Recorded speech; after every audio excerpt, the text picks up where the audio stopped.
Amén, Señor, capítulo 13, empezando en el versículo 10, el mensaje yo lo he titulado, el Evangelio trae conflicto. Ahora que el club me ha pedido que yo haga algunos artículos en la revista del club, porque pues se necesita un poco de moral y a ver si podemos levantar los estándares del club y todo eso. Y le dije con mucho gusto, si me prohibieron que yo cite la Biblia, que porque bueno, trae mucho conflicto. Y dije, sí, cierto, la Biblia trae conflicto. La Biblia es verdad y la mentira no puede participar con la verdad. Tú tienes una olla completa de verdad y tú le pones una gota de mentira y ya no es verdad, porque la verdad es absoluta. Y fue un poco irónico porque, bueno, sí, por aquí tengo yo el artículo, la revista, y entonces tiene unas más o menos de ese tamaño, el tamaño de mi Biblia, y entonces tienen una hoja anunciando la película que van a pasar el fin de semana, y ves ahí una mujer casi sin ropa y no sé qué y no sé cuánto, que a mí me parece altamente inmoral, pero bueno, vivimos ya en una sociedad muy suelta, nos parecemos ya a Sodoma y Gomorra, y entonces digo, qué raro que la gente no se queja de eso, y sí se queja de que yo pudiera poner una cita de la Biblia. Bueno, es que ya estamos hipnotizados, ya estamos drogados. El estándar, que probablemente estaba aquí, ha estado bajando, y el estándar es ahora y es natural. Todo el mundo está divorciado, ya trae una pareja del mismo sexo, o sea, no importa, ya es normal. Y entonces pues hemos bajado nuestros estándares. Y el Evangelio cada vez es más conflictivo. ¿Por qué es más conflictivo? Porque es la verdad de Dios que no cambia. Y como el hombre no quiere eso, sino quiere la flexibilidad de hacer no sé qué, pues choca tremendamente.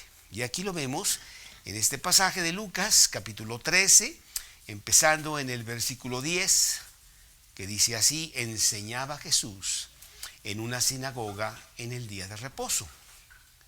Y había allí una mujer que desde hacía 18 años tenía espíritu de enfermedad y andaba encorvada, y en ninguna manera se podía enderezar. Cuando Jesús la vio, la llamó y le dijo: mujer, eres libre de tu enfermedad. Y puso las manos sobre ella, y ella se enderezó luego y glorificaba a Dios. Pero el principal de la sinagoga, enojado de que Jesús hubiese sanado en el día de reposo, dijo a la gente: 6 días hay en que se debe trabajar. En estos pues venid y sed sanados, y no en el día de reposo. Entonces el Señor le respondió y dijo: hipócrita, cada uno de vosotros no desata en el día de reposo su buey o su asno del pesebre y lo lleva a beber. Y a esta hija de Abraham, que Satanás había atado 18 años, ¿no se le debía desatar de esta ligadura en el día de reposo?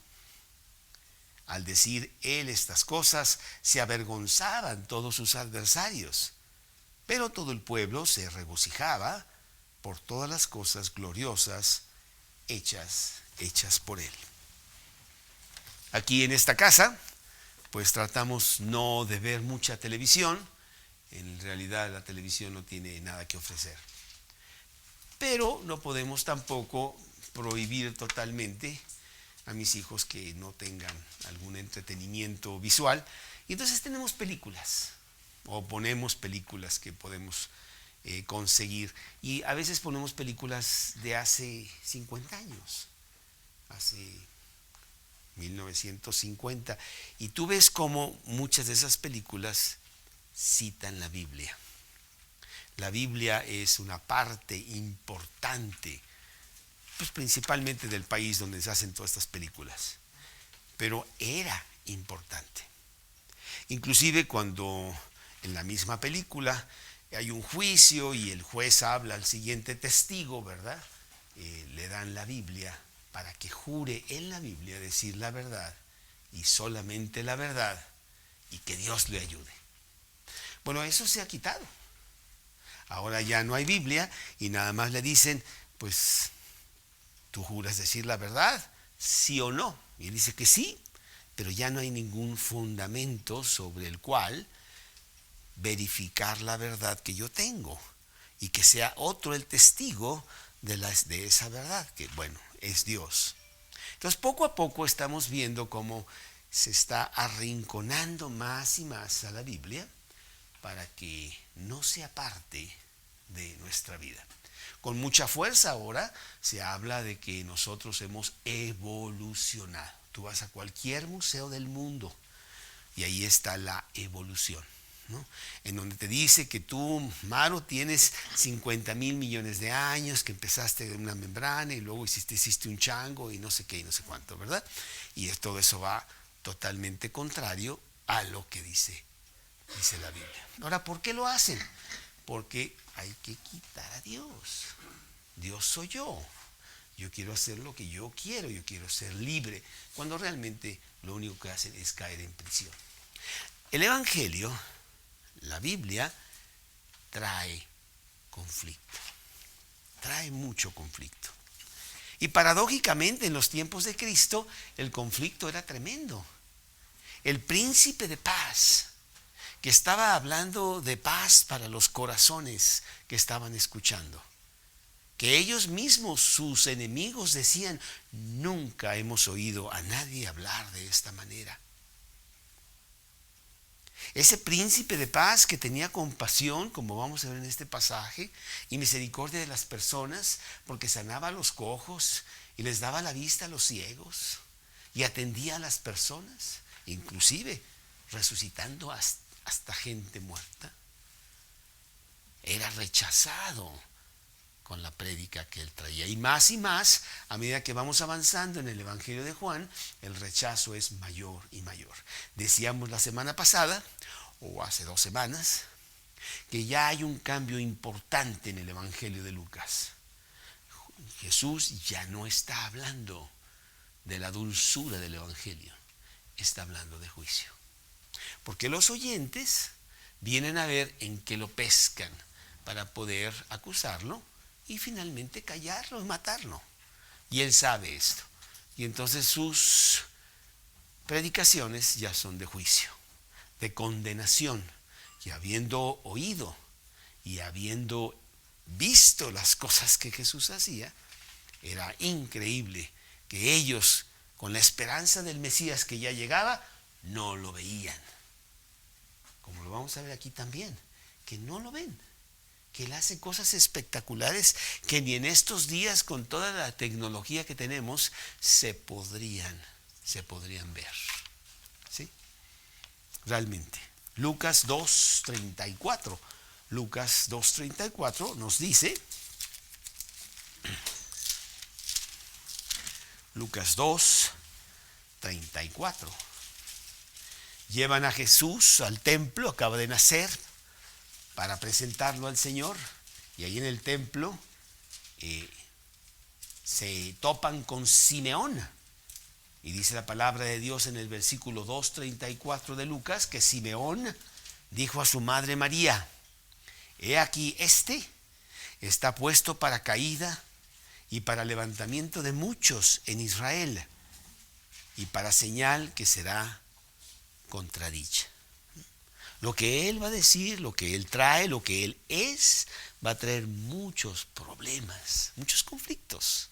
A pesar de que su mensaje es un mensaje de amor y es un mensaje de paz. Mateo 2:16. Nos vamos a Mateo, también en esos primeros días de la llegada de Cristo a la tierra. Y dice la palabra de Dios en este pasaje que Herodes manda matar a todos los niños menores de 2 años allá en Belén. Él no sabía qué edad tenía Jesús. Y él sabía más o menos por los rumores o cosas que le dijeron los magos que venían de Oriente, que Jesús debió haber tenido 1 año y pico. Y entonces él manda a los soldados a matar a todos los niños en Belén menores de 2 años. Dice Mateo 2:16, Herodes entonces, cuando se vio burlado por los magos, se enojó mucho y mandó matar a todos los niños menores de 2 años que había en Belén y en todos sus alrededores, conforme al tiempo que había inquirido de los magos. Entonces ya desde el principio de la llegada de Jesús vemos conflicto. Toda su vida fue conflicto, principalmente el ministerio de Jesús, que nosotros conocemos más por los evangelios, esos 3 años en donde él estuvo públicamente predicando por todos lados. Es más, en su entrada a su ministerio, dice la palabra de Dios que él fue tentado por el maligno, Lucas 4. Y lo podemos leer ahí en Lucas 4, versículo 1 y 2, donde vemos el conflicto ya de Jesús con el diablo. Dice Lucas capítulo 4, versículo 1 y 2, Jesús, lleno del Espíritu Santo, volvió del Jordán y fue llevado por el Espíritu al desierto por 40 días y era tentado por el diablo. Y no comió nada en aquellos días, pasados los cuales tuvo hambre. Conflicto con Satanás mismo. Satanás sabía quién era Jesús y quería realmente tumbarlos si podía, pero no sabía que pues no iba a poder. Marcos 3:11, nos vamos al Evangelio de Marcos y vemos que no solamente Satanás, sino todos sus demonios también estaban en gran conflicto con Jesús. Marcos 3:11, y los espíritus inmundos al verle se postraban delante de él y daban voces diciendo: tú eres el Hijo de Dios. Mas él les reprendía mucho para que no le descubriesen. También Jesús tenía ya desde el principio conflicto con la multitud de los judíos. La gente en general, a quienes él les empezó a predicar, era conflicto con ellos. Dice la palabra de Dios en Juan 1:11, a lo suyo vino y los suyos no le recibieron. Estaban esperando al Mesías. Fue una cosa increíble lo que le pasó a Juan el Bautista, y diciendo: ay, ¿no será el precursor del Mesías? Todo el mundo estaba realmente muy inquieto por la llegada del Mesías. Y cuando llega, no lo ven y lo rechazan. Bueno, sus medios hermanos, los hermanos que tenía Jesús, también ninguno de ellos creyó en Jesús. Lo veían todos los días, pues vivían con él. Juan 7:5. Juan 7:5. Ahí mismo en su casa tenía conflicto con su propia familia. Dice Juan 7:5, porque ni aun sus hermanos creían en él. Con la misma María, su madre, tiene conflicto. Cuando María quiere ordenarle que por favor haga un milagro, es muy importante que haya vino en esta boda en Caná. ¿Y qué le dice Jesús? Mujer, no es aún mi tiempo. ¿Qué tienes tú conmigo? Ya no la llama madre porque espiritualmente pues él está muy alejado de eso, ¿verdad? Ya tiene conflicto ahí también. Conflicto por todos lados. Y sobre todo, el conflicto más fuerte es con los líderes religiosos de su tiempo, en donde tenían todas las cosas y todos los rituales y todas las diferentes ordenanzas que se tenían que hacer, muchísimas que ya estaban muy por encima de la Biblia. Se añadieron muchas cosas. Los religiosos son así, en donde hay que poner muchas cosas para que yo sea muy espiritual y te exijo que tú las sigas, pero tú le dices: pero ¿dónde está en la Biblia? Y ellos habían puesto ya muchas cosas. Dice la palabra de Dios, Mateo 27:18, ese conflicto, bueno, finalmente ellos fueron los que incitaron tanto a Roma como a la multitud a que Jesús fuese crucificado. Mateo 27, 18 dice, porque sabía que por envidia le habían entregado. Los líderes judíos veían cómo Jesús hablaba y ellos no hablaban así, cómo Jesús hacía y ellos no hacían así, cómo la gente estaba admirada de su doctrina y ellos no alcanzaban nada de eso. Y bueno, empezaron a tener mucha envidia contra él. Y más que cuando él les empezó a atacar y les decía hipócritas, sepulcros blanqueados y tantas cosas que eran verdad. Y les ofendía muchísimo, los estaba descubriendo. Y fueron sus más acérrimos enemigos. Y entonces pues lo llegan a acusar de que es un blasfemo, de que él trabaja para Satanás y hace los milagros por Satanás, ¿no? Mateo 9:5, Mateo 9:5, dice Mateo 9:3. Entonces algunos de los escribas decían entre sí, este blasfema. Jesús decía que él perdonaba pecados. Pues es una blasfemia, decían. ¿Cómo es posible que este perdone pecados? Nadie perdona pecados sino Dios. Sí, pero es que yo soy Dios, ¿verdad? Y pensaban entonces que él blasfemaba, y no solamente blasfemaba, era un mentiroso. Juan 8:13 también lo acusaban de ser mentiroso. Juan 8:3 dice, entonces los escribas y los fariseos le trajeron una mujer sorprendida en adulterio. Déjame ver si ese es el versículo que yo quería. No, es Juan 8:13. Entonces los fariseos le dijeron, tú das testimonio acerca de ti mismo, tu testimonio no es verdadero. Estás diciendo mentiras. No solamente eso, eres un gran pecador, Jesús. Ese es el problema que tú tienes. Juan 9:24. Juan 9:24, entonces volvieron a llamar al hombre que había sido ciego y le dijeron, da gloria a Dios. Nosotros sabemos que ese hombre, el que le había dado la vista, es pecador. Entonces sí, tenía mucho ataque Jesús. Y bueno, una cosa que ellos no podían soportar es que él era un violador de las tradiciones de la religión judía. Lo vemos en Mateo 15, entre muchos, Mateo 15, 1 y 2. Mateo 15, 1 y 2. Dice la palabra de Dios, entonces se acercaron a Jesús ciertos escribas y fariseos de Jerusalén, diciendo, ¿por qué tus discípulos quebrantan la tradición de los ancianos? ¿Por qué no se lavan las manos cuando comen pan?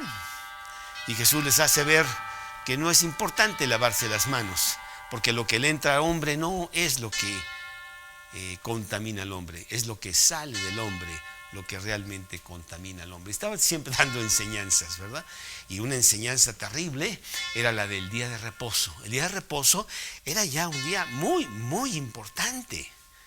Y no te atrevas tú a romper el día de reposo. Había tantas reglas ya del día de reposo, porque era día de reposo. El código decía cuántos pasos podías dar tú en el día de reposo. ¿Qué tanto podías cargar para darle a tu animal de comer? Y no te vayas a pasar. O hacer el esfuerzo de la sopa, comértela. No. Después de ciertas cucharadas, ya estás rompiendo el día. Entonces, 1000 cosas que había.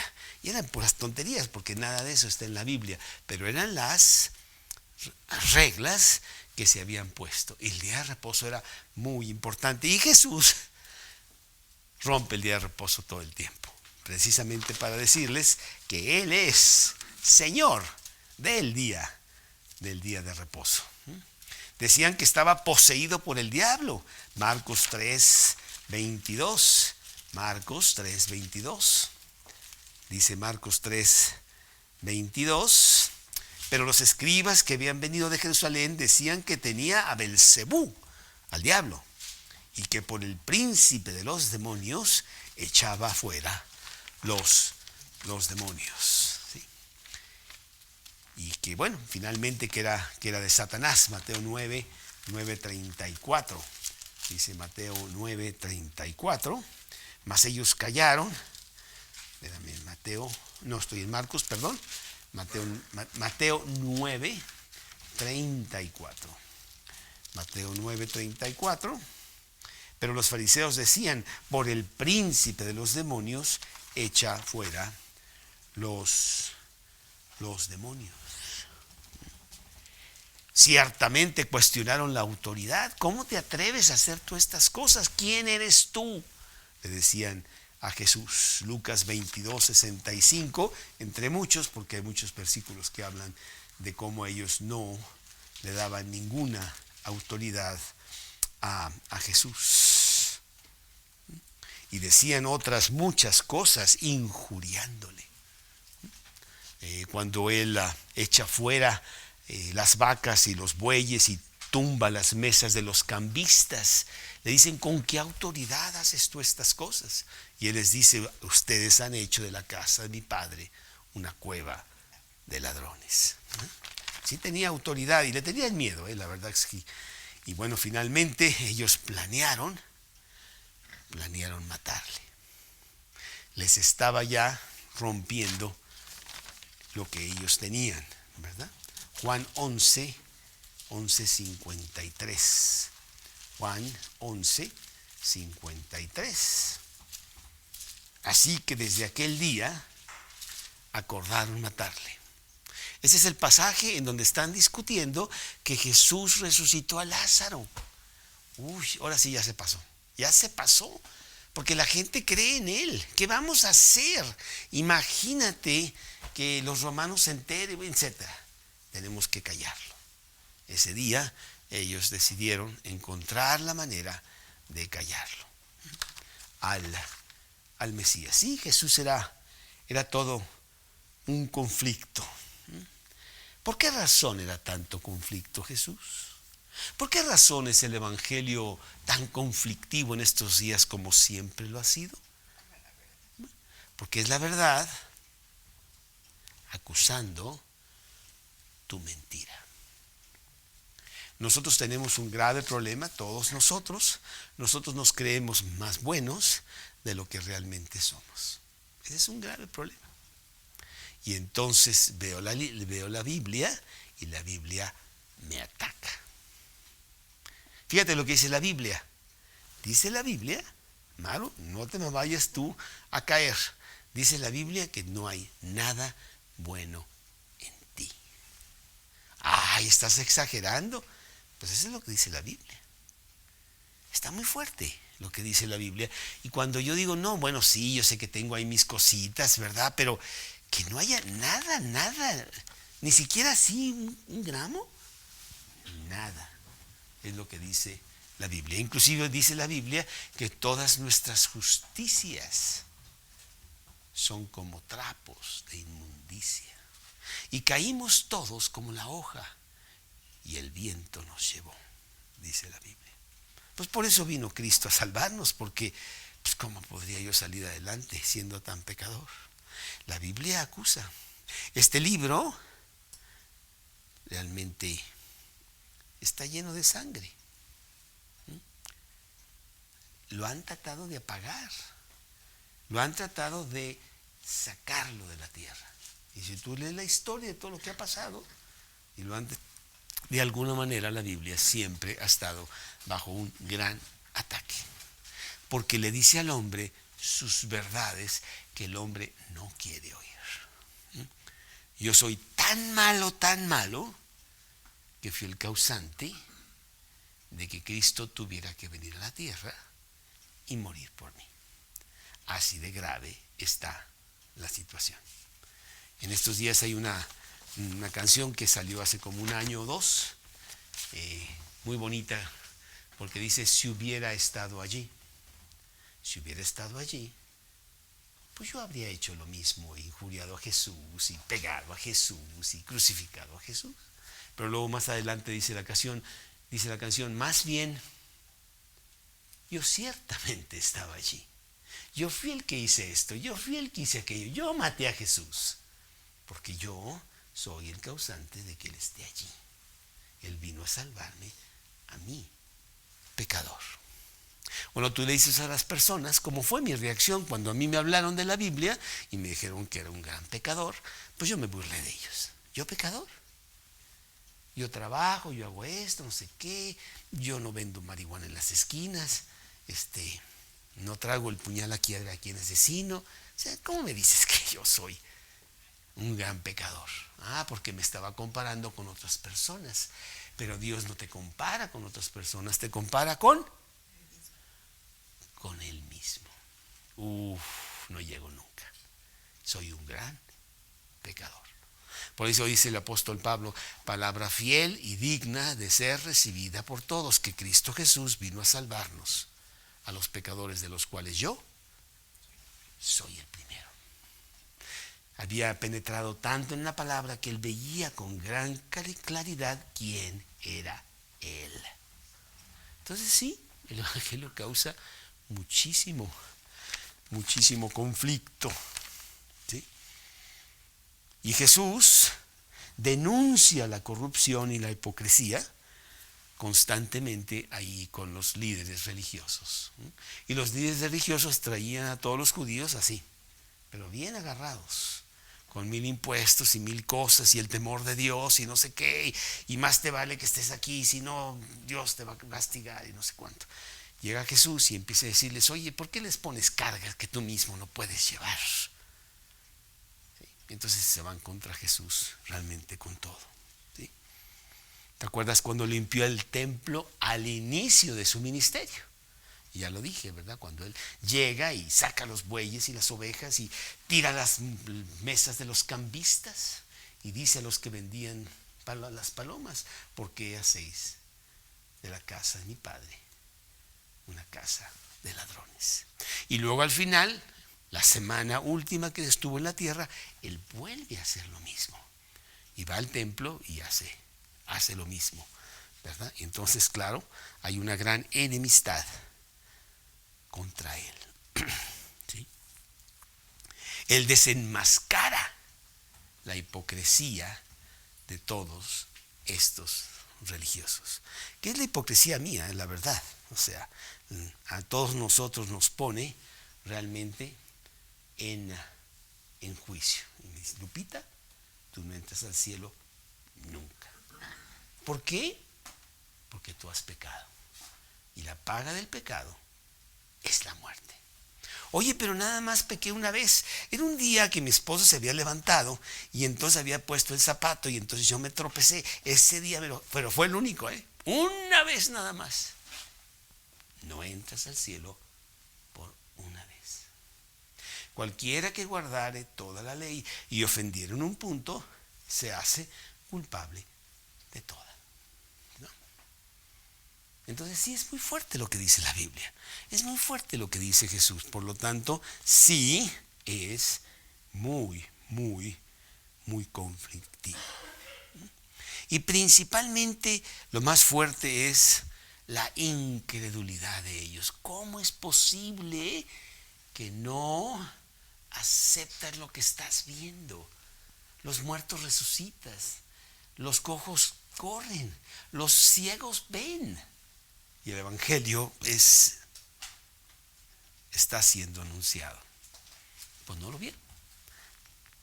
Juan 12:37. Dice Juan 12:37. Pero a pesar de que había hecho tantas señales delante de ellos, no creían en él. Así es. Entonces él habla de que habrá mucho conflicto. Pero sabes, va más allá y dice, y todos mis seguidores tendrán el mismo conflicto. Si a mí me matan, a ustedes también los matarán. Juan, capítulo 15, versículo 18, Juan 15, 18, dice, si el mundo os aborrece, sabed que a mí me ha aborrecido antes que a vosotros. Si fuerais del mundo, el mundo amaría lo suyo. Pero porque no sois del mundo, antes yo os elegí del mundo, por eso el mundo os aborrece. Se me está deshojando mi pobre Biblia, pero no importa, ya déjala así, está perfecto. Entonces sí, a lo mejor a veces la traigo para presumir que yo leo mucho la Biblia. Imagínate, mira, Pablo, yo debo de pasar muchas horas en la Biblia, mira más cómo la traigo. No es así, sino que es mi favorita y tiene conmigo muchos años. Sigue el versículo allí en Juan 15, 18. Juan 15, 18. Acordaos de la palabra que yo os he dicho, Juan 15, 20. El siervo no es mayor que su señor. Si a mí me han perseguido, también a vosotros os perseguirán. Si han guardado mi palabra, también guardarán la vuestra. Capítulo 16, versículo 2. Os expulsarán de las sinagogas. Y aún viene la hora cuando cualquiera que os mate pensará que rinde servicio a Dios. Bueno, pues si tú lees el libro de Hechos y ves todos los conflictos que hubo, se cumplió.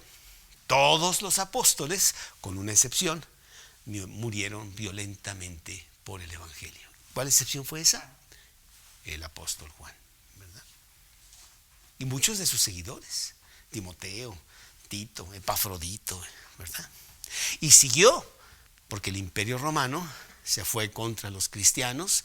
Nerón incendió Roma, le echó la culpa a los cristianos y los cristianos fueron aventados a los leones. Lo has visto en las películas.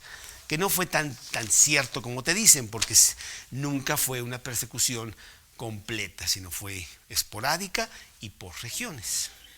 Pero sí fue creciendo. En el año 300, con Diocleciano, uno de los últimos, creo que fue el último César, la persecución fue tremenda contra los cristianos. Hasta que llega Constantino y las cosas dicen que él se convierte a Cristo porque su madre era cristiana y entonces cesa la persecución a los cristianos. Y ahora todo el mundo quiere ser cristiano y te trae otras broncas diferentes. Pero la persecución continúa. La iglesia, después que sustituye a Roma en el poder, porque Roma se cae, viene a ser el perseguidor, con la Inquisición y una bola de cosas y situaciones. Siempre ha habido persecución para todo aquel que quiere seguir a Cristo. Segunda de Timoteo 2:13, cualquiera que quiera vivir piadosamente padecerá persecución. Es una de las marcas del cristiano de que el mundo no te quiere. El mundo realmente te aborrece y te persigue. El evangelio es conflictivo, ciertamente es conflictivo. Así es.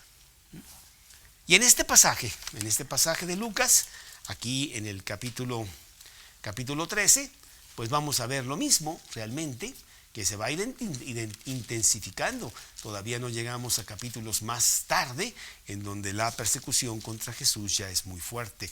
Pero dice aquí, en el capítulo 13, empezando en el versículo 10, tres conflictos. Tres conflictos vamos a ver en este pasaje rápidamente. El primero es el conflicto con el error. La verdad y la mentira no se llevan. Y el error no puede permitir al que tiene la verdad, porque pues hay conflicto, ¿sí? Y lo vemos en el versículo 10. Enseñaba Jesús en una sinagoga en el día de reposo. ¿Qué crees tú que enseñaba Jesús? ¿A poco enseñaba la religión judía?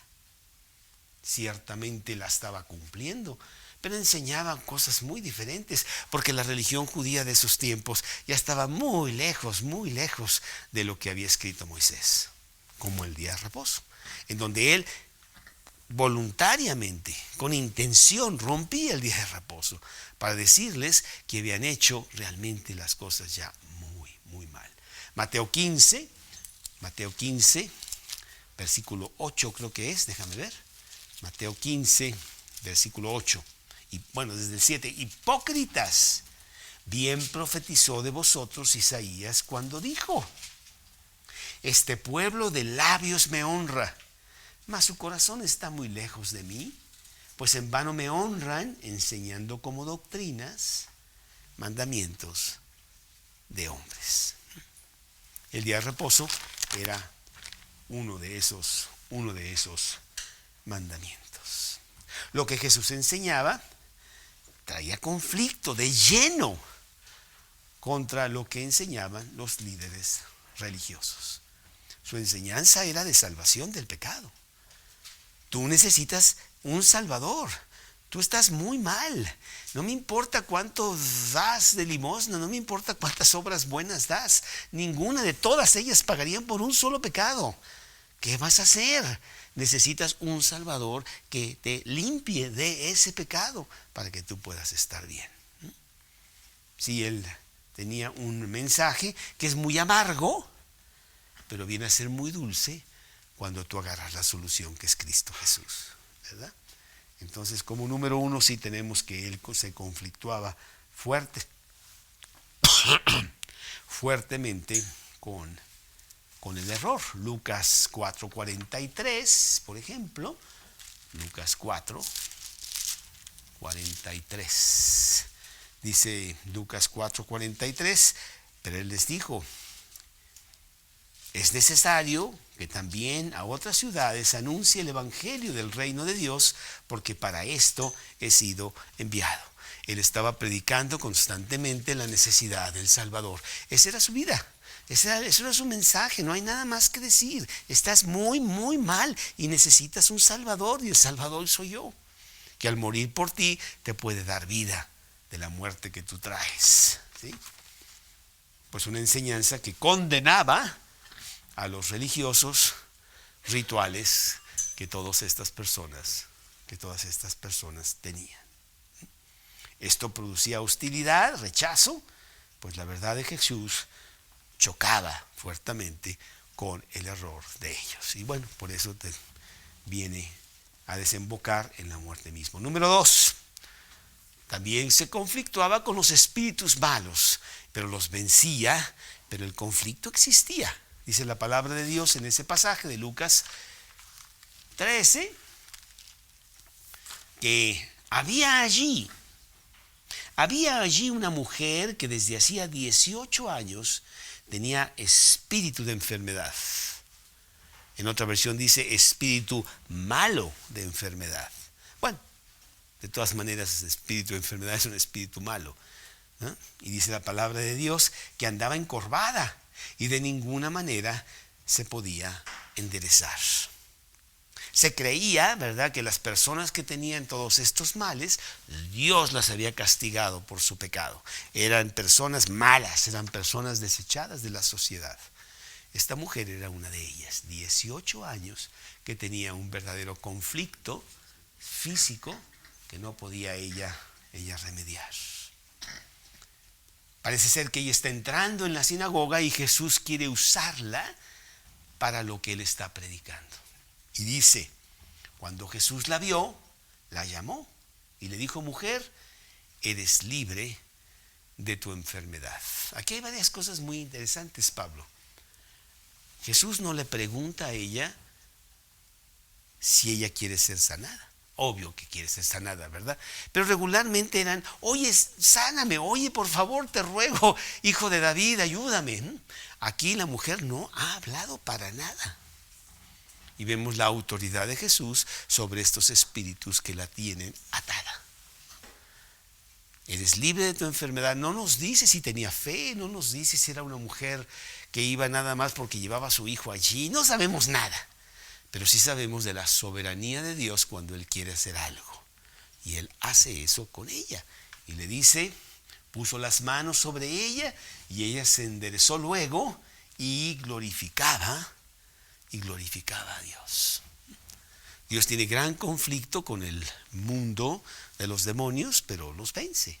Inclusive los demonios se apartaban de Jesús. Entonces Jesús los reprendía, ¿verdad?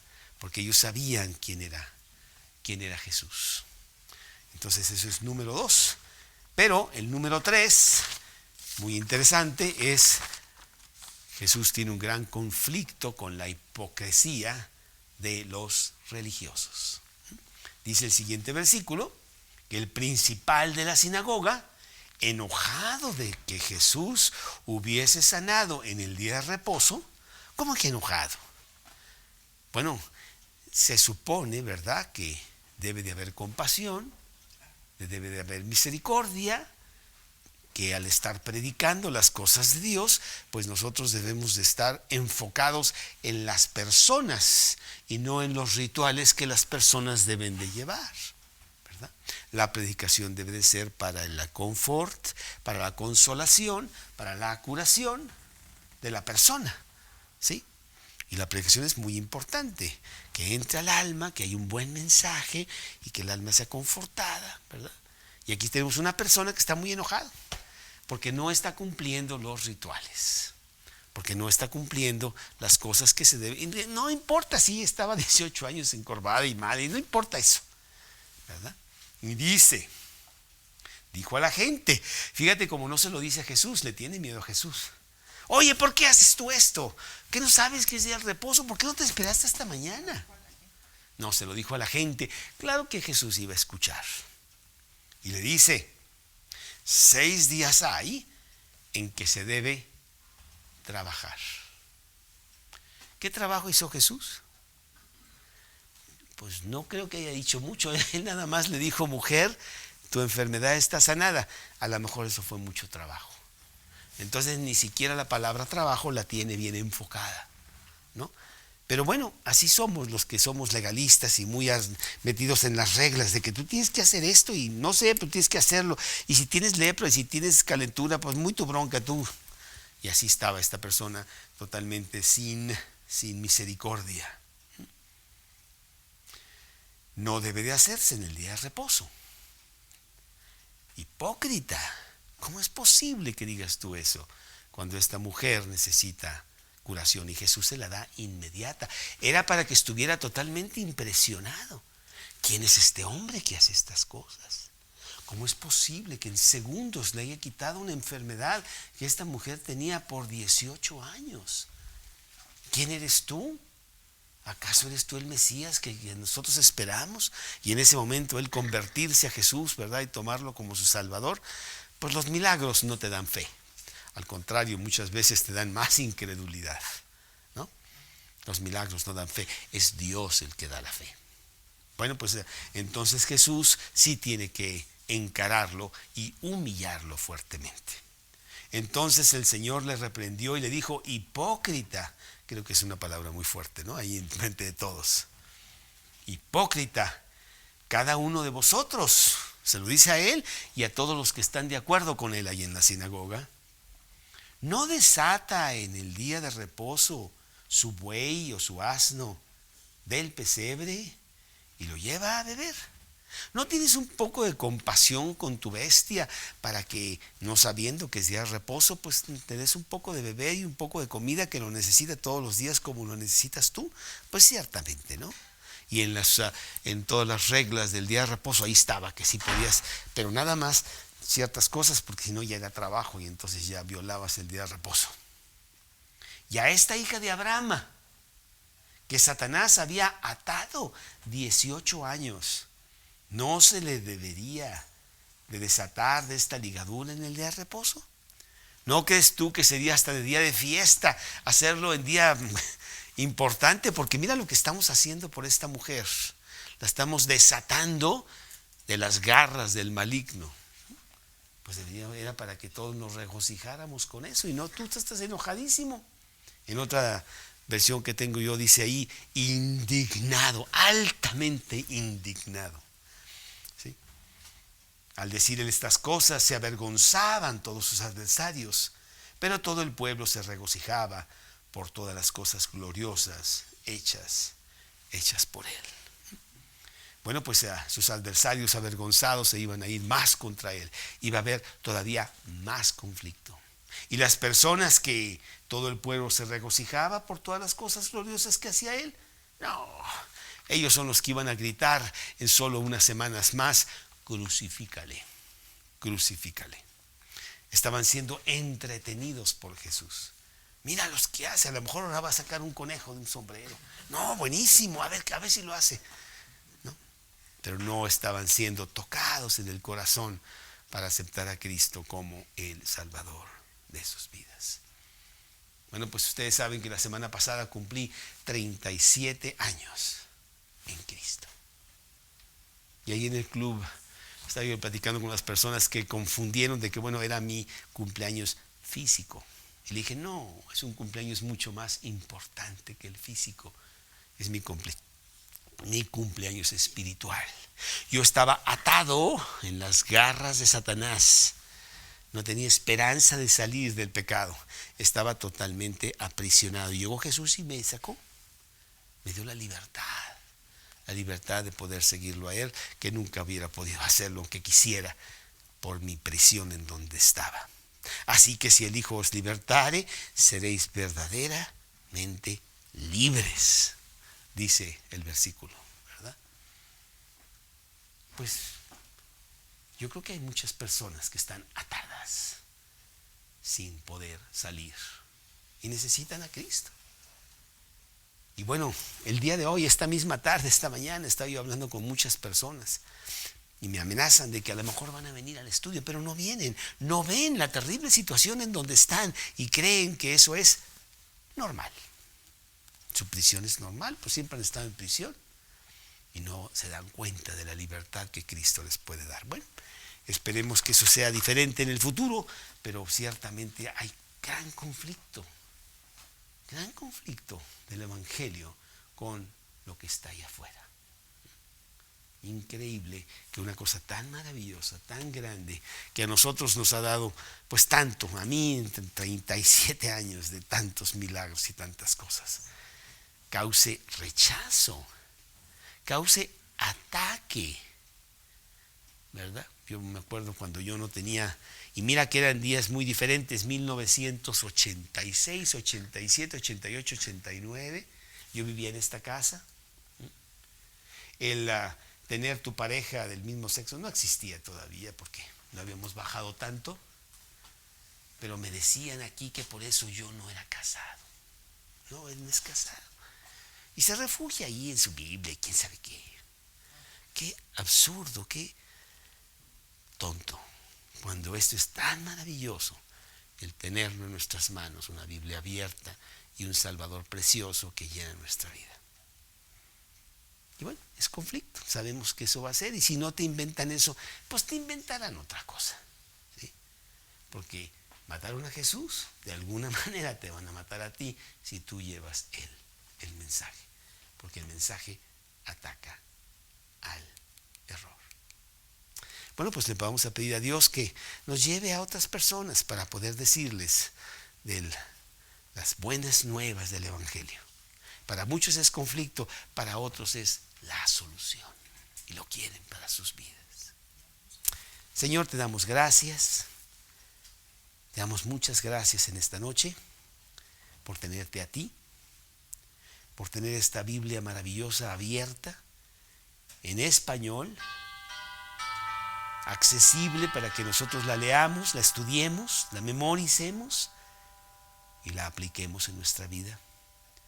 Gracias, Padre, porque queremos ser tus emisarios, tus embajadores, llevar el Evangelio a otros con la gran comisión que tú das. Decirles que sí hay solución. La solución es Cristo, que regala vida eterna a todo aquel que quiere. Llévanos, Señor, a las personas que sí quieren escuchar el mensaje y que lo podamos dar con fuerza para que ellos tengan la maravilla de la vida eterna. Te lo pedimos en el nombre de Cristo Jesús. Amén.